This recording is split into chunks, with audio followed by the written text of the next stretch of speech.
Polisi masih menyelidiki kasus tewasnya seorang diplomat Kementerian Luar Negeri yang diduga jadi korban pembunuhan di kamar indekosnya di Menteng, Jakarta Pusat. Sementara itu, Kementerian Luar Negeri bilang tidak mau berspekulasi soal kematian diplomatnya dan menunggu hasil penyelidikan polisi. Suasana duka menyelimuti keluarga almarhum Arya Daru Pangayunan di Bantul, Yogyakarta. Almarhum adalah diplomat Kementerian Luar Negeri yang diduga menjadi korban pembunuhan di kamar indekosnya di Menteng, Jakarta Pusat. Rumah keluarga almarhum Selasa petang masih tampak sepi, meski tenda dan kursi untuk para pelayat telah tersedia.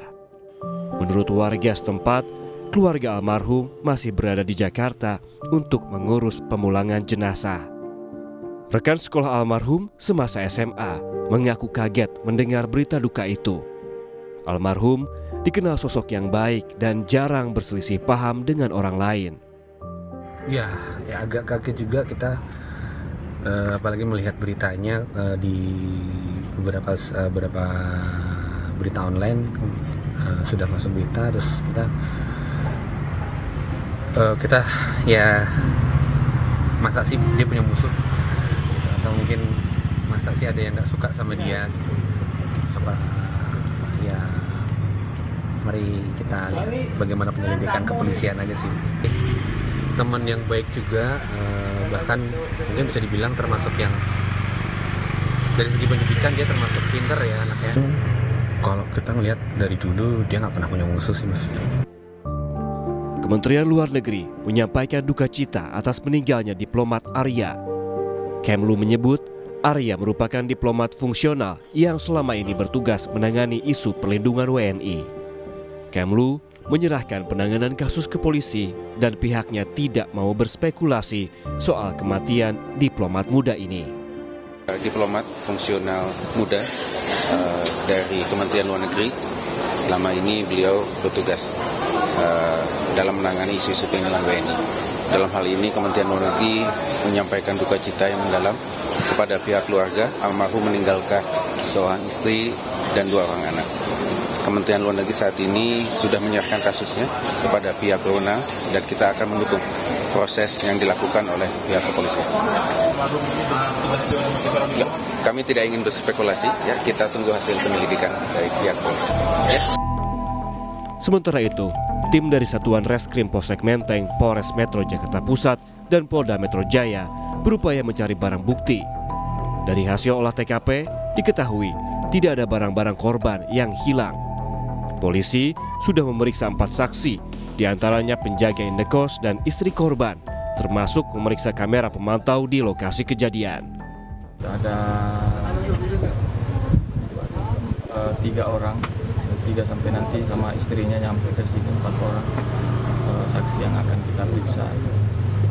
Untuk sementara masih tidak ada kesimpulan, cuman kita masih dalam tahap penyelidikan temuan mayat. Ada barang-barang yang hilang nggak Pak? Nggak ada. Nggak ada barang hilang.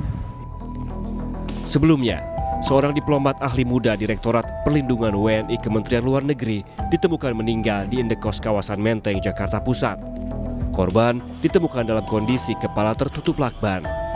Sebelum ditemukan meninggal, istri korban risau, suaminya tak bisa dihubungi, dan kemudian meminta penjaga indekos untuk memeriksa korban pada Senin malam, namun tak ada respons dari korban.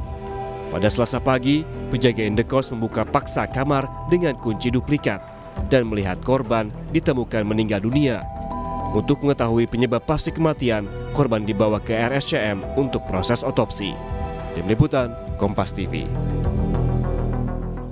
Untuk mengetahui informasi lebih lengkap, kita langsung bergabung dengan jurnalis Kompas TV Rahma Piliang dan juru kamera Junaidi Saputra di TKP dugaan pembunuhan diplomat Kemenlu di kawasan Menteng, Jakarta Pusat. Selamat siang Rahma, bisa digambarkan seperti apa kondisi indekos korban?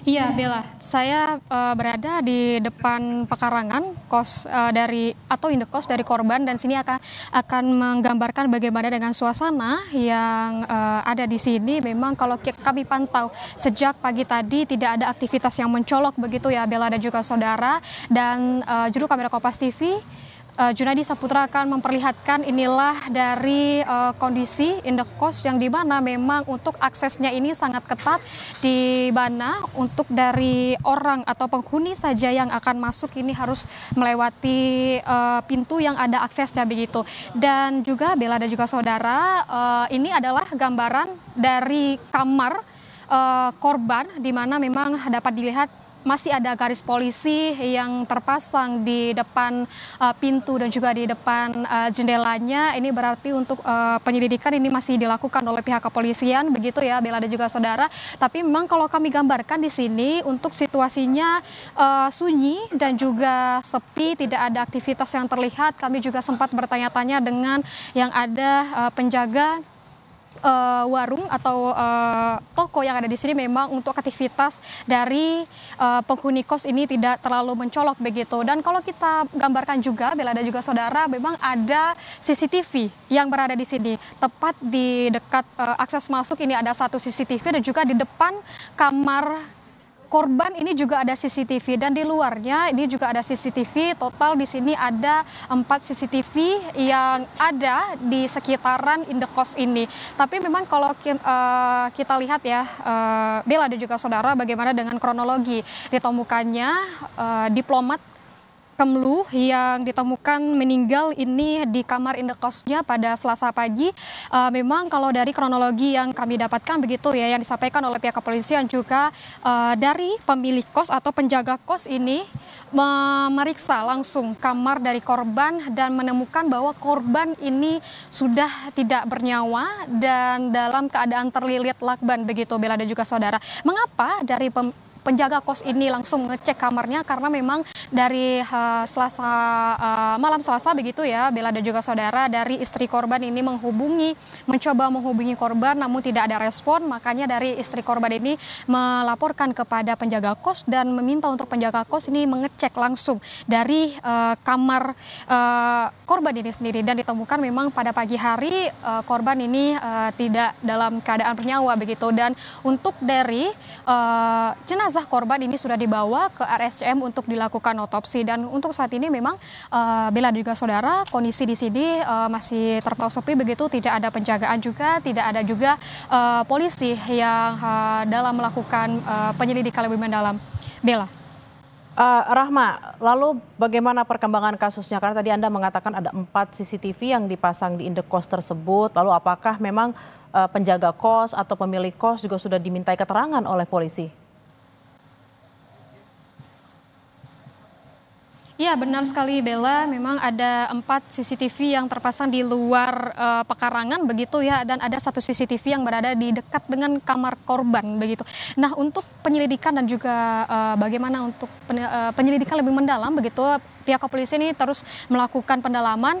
Bella dan juga saudara, sudah ada 4 saksi yang diperiksa, di mana salah satunya merupakan istri korban dan juga salah satunya juga merupakan penjaga kos yang menemukan korban langsung dalam keadaan tidak bernyawa begitu Bella. Dan memang kita ketahui bahwa dari sebelumnya pihak kepolisian menyebutkan kalau dari CCTV, pemeriksaan awal CCTV ini tidak ada hal-hal yang mencurigakan begitu, tapi tentunya ini akan terus didalami oleh polisi apakah ada kecurigaan-kecurigaan lain begitu, apakah ada dugaan tindak pidana yang menyebabkan dari korban ini kehilangan nyawanya. Tapi tentunya kita masih menunggu bagaimana keterangan langsung dari pihak kepolisian. Tentunya untuk dari otopsi ini sedang dilakukan terhadap jenazah begitu, dan juga pemeriksaan lebih mendalam ini tentunya dilakukan tidak hanya untuk pemeriksaan CCTV, tentunya juga untuk 4 saksi yang tengah diperiksa oleh pihak kepolisian. Bella. Kita akan nantikan seperti apa kesaksian yang diberikan oleh 4 saksi tadi yang sempat diberikan informasi oleh Rahma. Terima kasih atas laporan Anda, jurnalis Kompas TV Rahma Piliang dan juga Junadi Saputra langsung dari tempat kejadian perkara di Jakarta Pusat. Selamat bertugas kembali.